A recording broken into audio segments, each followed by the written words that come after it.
Amazon वर्षा वन्यजीव संवर्धन, महत्वपूर्ण पारिस्थितिकीय भूमिका और वैश्विक जलवायु स्थिरता बनाए रखने के रूप में जाने जाने वाले दुनिया का सबसे बड़ा उष्णकटिबंधीय वर्षा वन्यजीव संवर्धन के रूप में प्रसिद्ध है। दक्षिण अमेरिका के 9 देशों में यह बड़ी सी हरियाली की विशाल विस्तार के रूप में जाना जाता है, जिसे अक्सर पृथ्वी की फेफड़ों के रूप में संदर्भित किया जाता है, क्योंकि इसकी ऑक्सीजन उत्पादन और कार्बन डाइऑक्साइड को अवशोषित करने में भूमिका होती है। यह विस्तार के बारे में एक विस्तृत लेख में हम अमेज़न वर्षा वन्यजीव संवर्धन की भूगोल, जैव विविधता, पारिस्थितिक महत्व, मानव प्रभाव और संरक्षण प्रयासों में गहराई से जाएंगे। भूगोल और आकार।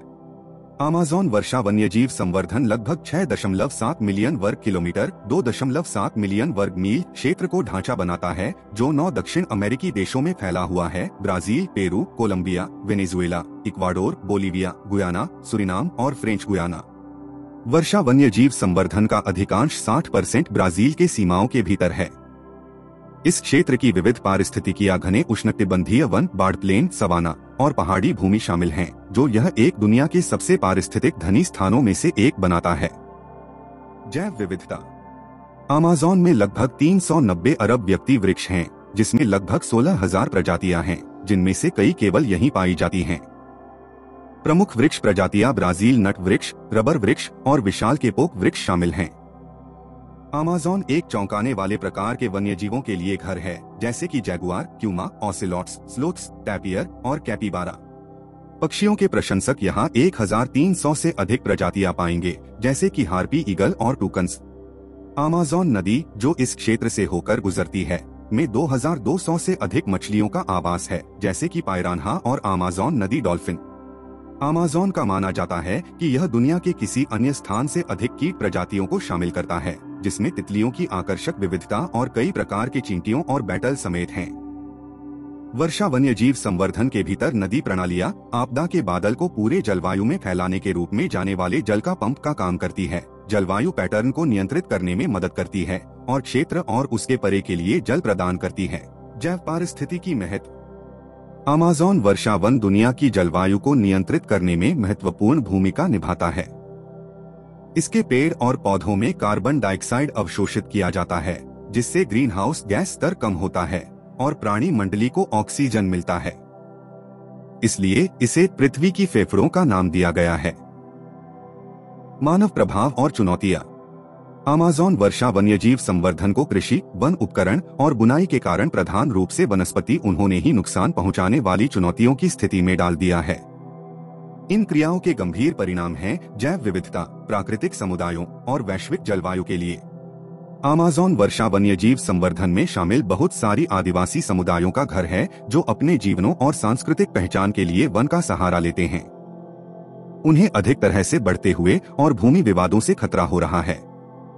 खनन और तेल निकासी जैसी निष्कर्षण क्रियाएं क्षेत्र में एक बढ़ती समस्या हैं, जिससे हैबिटेट के नष्ट होने, प्रदूषण और इस पर्यावरण और स्थानीय समुदायों पर नकारात्मक प्रभाव हो रहे हैं। संरक्षण प्रयास। संरक्षित क्षेत्र। राष्ट्रीय पार्क ये क्षेत्र अमेज़न के विशाल हिस्सों को ढकने के रूप में हैं और अनगिनत प्रजातियों के लिए महत्वपूर्ण शरण स्वरूप काम करते हैं। उदाहरण के लिए ब्राजील में 300 से अधिक राष्ट्रीय पार्क हैं। आदिवासी अधिकार। आदिवासी समुदायों अक्सर भूमि के बेहतरीन संरक्षक होते हैं और उनके पुरखों के प्रदेशों के अधिकारों की मान्यता करना अमेज़न संरक्षण का एक मुख्य हिस्सा है। लगभग 13% अमेज़न धार को आदिवासी भूमि के रूप में अधिकृत घोषित किया गया है। रिजर्व्स और संरक्षण इकाइयां। इन क्षेत्रों का उद्देश्य जैव विविधता को संरक्षित रखते हुए प्राकृतिक संसाधन उपयोग की अनुशासनिक अपनाने की प्रक्रिया को प्रोत्साहित करना है। इसमें निष्कर्षणीय रिजर्व्स, बनावटी विकास रिजर्व्स और पारिस्थितिक स्थल शामिल हैं। केवल ब्राजील ने अपने अमेज़न प्रदेश के अधिकांश 18% को संरक्षित क्षेत्र के रूप में घोषित किया है, जो 2.3 मिलियन वर्ग किलोमीटर से अधिक क्षेत्र को ढकता है। अंतर्राष्ट्रीय सहयोग। अमेज़न सहयोग संधि संगठन एक्टो, जिसमें 8 अमेज़न देश शामिल हैं, क्षेत्र में पर्यावरण संरक्षण और पर्यावरण के विकास पर ध्यान केंद्रित करता है। एक्टो के परियोजनाएं नष्टीकरण के मानचित्रण, जल गुणवत्ता की निगरानी और सतत संसाधन प्रबंधन को बढ़ावा देने का काम करती हैं। वनस्पति निवेश कार्यक्रम FIP और वैश्विक पर्यावरण सुविधा GEF जैसे पहल अमेज़न धार के संरक्षण के लिए वित्त प्रदान करते हैं।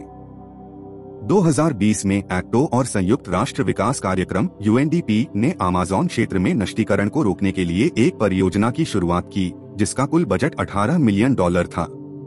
आदिवासी अधिकार और भागीदारी।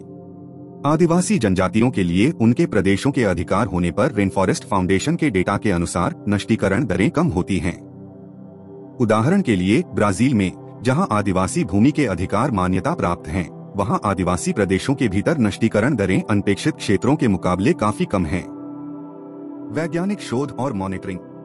ब्राजील के राष्ट्रीय अंतरिक्ष अनुसंधान संस्थान INP द्वारा चलाया जाने वाला डिटर प्रणाली, जिसमें उपग्रह डेटा आधारित वास्तवकाल नष्टीकरण अलर्ट प्रदान करने के लिए उपग्रह डेटा का उपयोग करता है। 2020 में INP ने ब्राजीली अमेज़न में पिछले साल के मुकाबले 8.5% कम नष्टीकरण की रिपोर्ट की, जिसमें सख्त निरीक्षण और मॉनिटरिंग का हिस्सा माना गया। सतत भूमि उपयोग की अच्छी प्रक्रिया को प्रोत्साहित करने और नष्ट हुए क्षेत्रों को पुनर्वनन के लिए महत्वपूर्ण है।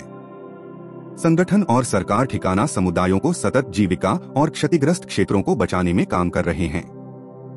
अमेज़न फंड उदाहरण के लिए अधिकांश $1.3 अरब की कुल मूल्य में 100 से अधिक परियोजनाओं का समर्थन किया है, जिसमें विशेष ध्यान दिया गया है। निष्कर्ष: अमेज़न वनस्पति अद्वितीय पारिस्थितिकी महत्व का प्राकृतिक चमत्कार है, जिसमें विविधता का संग्रहण होता है और जलवायु नियंत्रण में मुख्य भूमिका निभाता है। हालांकि इसे मानव गतिविधियों जैसे वनस्पति छदान और संसाधन निषेध की दिशा में कई चुनौतियों का सामना करना पड़ रहा है। इस अद्भुत पारिस्थितिकी सिस्टम के संरक्षण के लिए अंतर्राष्ट्रीय सहयोग, पर्यावरणीय विकास और प्राकृतिक अधिकारों की सुरक्षा की आवश्यकता है। अमेज़न वनस्पति का भविष्य केवल क्षेत्रीय चिंता का विषय नहीं है, यह पूरे प्लेनेट के स्वास्थ्य के लिए महत्वपूर्ण है।